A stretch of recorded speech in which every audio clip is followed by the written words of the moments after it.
Spiritual impatience. Contentment is a great place to be. Many people spend their entire lives seeking to be there. And when, or if they reach a place of contentment, they are willing to let things rest right there. Getting to contentment is enough for one lifetime. It is more than enough. It is truly an extraordinary achievement, and, truth be told, most people do not make it. So why go on? Why in a sense not be content with contentment? Well, of course, you can't go on if you are not content with contentment, because that means, by definition, that you have not reached contentment. So the first thing we can understand about the reason to go on is that it has nothing to do with the state of contentment somehow not being enough. It has nothing to do with need, or frustration, or dissatisfaction with whom or what we are. If our desire to move forward with our own evolution springs from one of those feelings, then we may have actually moved backward. Or, perhaps, we never arrived, after all, at the place where we imagined ourselves to be. So the first message we receive when we reach the place on the evolutionary journey called contentment is that, as Conversations with God says so perfectly, there is nowhere we have to go, nothing we have to do, and no way we have to be, except exactly the way we are being right now. Boiled down to its essence, this translates into a simple matter of self-acceptance. Yet, for most people, self-acceptance is not such a simple matter. Indeed, it may be the hardest thing in life to achieve. That is why it is such a wonderful accomplishment for a being to reach a state of contentment. And to be able to sustain such an experience is a sign of beginning mastery. Yet there are grander places to which a soul may travel. There are grander experiences within the framework of human life which may be had. And the state of contentment is by no means a state of total wakefulness.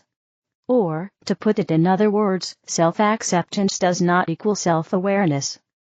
To accept yourself as you presently are does not mean that there is no greater version of yourself that you can experience.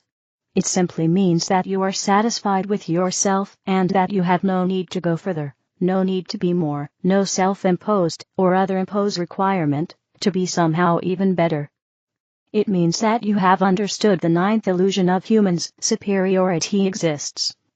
You will remember the 10 illusions of humans from the extraordinary book, Communion with God. 1. Need exists. 2. Failure exists. 3. Disunity exists. 4. Insufficiency exists. 5. Requirement exists. 6. Judgment exists. 7. Condemnation exists. 8. Conditionality exists. 9. Superiority exists. 10. Ignorance exists. The first 5 of these are the physical illusions, having to do with life in your physical body. The second 5 are the metaphysical illusions, having to do with non-physical realities, or ideas held in your mind. The idea that superiority exists can create a need within the mind to experience something other than what we are experiencing right now. This need, too, is an illusion. It is the first illusion of humans, and the false idea upon which all other false ideas regarding life are based. It is the first mistake. It is the prime misunderstanding. It is, in a sense, the original sin. There is no such thing as sin, of course. The term is used here as a figure of speech. So, contentment is a state of being in which we realize that superiority is an illusion. It is impossible to be superior to exactly what you are being right now. This is another way of saying that all things are perfect in God's world.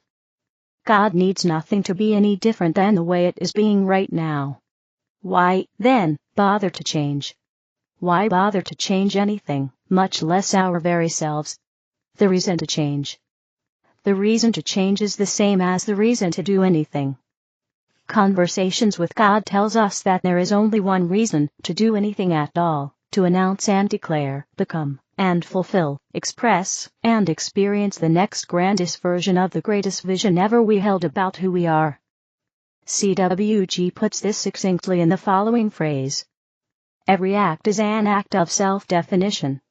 This is profoundly true, and it is understood by very few people. It is embraced by even fewer. It is important to realize here that grander does not in any way mean better. A thing being bigger does not equate to a thing being superior. Grandeur means simply that, larger. Within the context of the statement above from CWG, it means a larger version of the greatest vision we ever held about ourselves. A tree is not better because it is larger today than it was 15 years ago. It has simply grown. It has become no better than it was before. It is in no way nicer or wiser than it was when it was a seedling. The tree knows nothing more now than it knew then. But it has grown. It has become more of what it always was, from the very beginning. It is simply exhibiting more treeness. It hasn't become something other than what it was, but it has become more of what it was. The reason for a human to change is not to become better, but simply to become a larger version of what that being already is. This process of becoming larger is the process of growth, and growth is the process of life itself. Therefore, you could not stop the process, if you wanted to, without stopping life itself, and that is something you cannot do. You can, however, slow it down. Not in real terms, but in terms of the illusion you are living, which you call human life. In real terms, you always were, are now, and always will be, exactly what you are right now, divinity, to the max. You cannot be partly divine, for divinity is a state of being that is indivisible. It is non-reducible. It is wholeness itself. It is the all-in-all being all in all. Yet, inside of the illusion that the all-in-all has created, called time and space and physical life, you can't slow down your experience of who you are, and you do in order that you may experience the experience more completely, more fully, more long-lastingly, more divinely, than you could if you experienced it all at once. When you understand this, you understand the reason that you created all of the illusions, including the illusion of time. When you slow down life, you do not actually slow down life at all, but merely your experience of it. It is like running a DVD in slow motion. Every picture is already on the DVD. You are simply telling your playback machine to run them past the scanner more slowly. Consciousness is the playback machine of your mind. The higher your consciousness, the more pictures you see at once. It's like looking at a film strip laid out on a light table before you. You can look at the film one frame at a time with a magnifying glass, or you can look at the whole strip and see all the frames at once. The frames exist simultaneously, but you can, if you wish, view them sequentially. Thus, the reality on the table before you is sequentaneous. A wonderful description of sequentaneosity is found in the final CWG dialogue book, Home with God, in a Life That Never Ends. Next week we will explore the second step of self-awareness, enlargement. With love. Cock, helping women feel safe. My dearest Earth brothers and sisters. This is Cock speaking. I greet you with love and respect. For those who missed my previous messages, I am a reptilian who abandoned his evil ways and joined the Galactic Confederation. Nowadays I feel like an outsider everywhere. Certainly I'm an outsider to the evil reptilian culture I left. I also don't quite feel like a member of the Galactic Confederation yet. Even though technically I am, and they've been nothing but good to me, I don't feel like I'm at the level of consciousness yet of the people around me, and therefore I don't feel like I belong, even though they feel like I belong. Not to mention that most people around me have weird, pink, small, squishy bodies. I can't even give people a friendly slap on their back, without having to be conscious that their bodies are fragile. And when one of the women here gets curious, and wants a new sexual experience, I have to be careful to not just accidentally break her in half during sex. Which, well, reinforces my feeling of being an outsider. I haven't been able to just lose myself in sex since I left the reptilians, because reptilian women are much sturdier and also are normal size rather than being weirdly small, as humans are. Sometimes I feel that those Pleiadian women are mostly just using me for my body, because having sex with a reptilian is a new sexual experience for people who have already experienced everything else. Although to be honest, maybe I'm being too cynical here. I have turned down an offer to explore the possibility of a serious relationship from a Pleiadian woman who seemed to be kind, and who seemed to genuinely care about me. Why? I don't know. I guess I didn't feel ready. I guess I didn't feel worthy. Now that I'm having to actually spell that out, it does sound a bit stupid. Maybe I should visit her, see if she wants to spend some time together. There's this planet I always wanted to make a day trip to, maybe she wants to come. In any case, I am an outsider. I haven't lived on Earth, and I am not a human. I still want to give an outsider's perspective on today's topic of helping Earth human women feel safe. I'm not an expert on the topic, but I'll do my best. With that said, let's get started. Chapter 1: Many women often feel very unsafe. If you talk to Earth women and have a heart, you'll probably be disturbed by just how many of them have a story where they were raped or groped, or were in situations that were physically or emotionally very unsafe. As a result, many Earth women understandably often feel very unsafe. I don't agree with everything this spiritual teacher does or says, but Teal's one had a good illustration of this in her YouTube video, What Every Man Needs to Know About Women. In that video, she said, and I quote, "If you fill a room with men and women, and you ask the question, have you ever feared for your life, what you will notice is that a few of the men's hands will go up. Each of these men has a story about an isolated incident, like for example the time they got into a fight when they were a kid, or the time they got into an accident, or the time they were traveling abroad. What happens also is that every single hand of every woman in that audience will go up into the air. And if you ask the question, how many of you feared for your life in the last year, most of the men's hands will go down, unless the isolated incident they were talking about occurred within that last year. And again, all of the hands of the women stay up. If you ask the question, how many of you feared for your safety and your life in the last month, again, all of the women's hands stay up. And the same thing happens if you ask, how many of you have feared for your life in the last week? All of the hands will stay up. And this exercise usually shocks the hell out of men. Because this is the one thing that men do not understand about women. That is quite a revealing story, isn't it? Chapter 2: The Importance of Helping Women Feel Safe. It feels wrong and distasteful to even have to argue this. After all, healthy and uncluttered people will naturally want to help women feel safe. There's an obvious moral imperative here. However, in practice, lots of Earth men are struggling themselves, and therefore they don't necessarily see women's safety as a priority. Because of that, I will make a practical argument why it's important to help women feel safe. The practical argument is, my message last week was society thrives if women love, and men protect and protect. In it, I argued that both men and women thrive if women love, and men provide and protect. So obviously, men protecting women is one step towards this better society that I sketched last week. Chapter 3: As a man, how to help women feel safe. One part of this is helping every person in your community to feel protected and provided for. Now, you may not be able to fully accomplish this by yourself, but you can make a small contribution.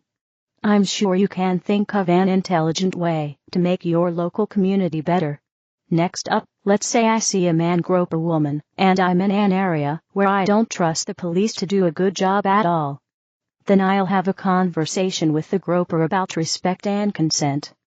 If that conversation lands, great, that's it. If the conversation doesn't land, then I'll beat him up so that he can feel what it's like to be touched without consent. To be clear though, this is just my viewpoint. The channeler doesn't agree with this, and other galactics won't necessarily agree.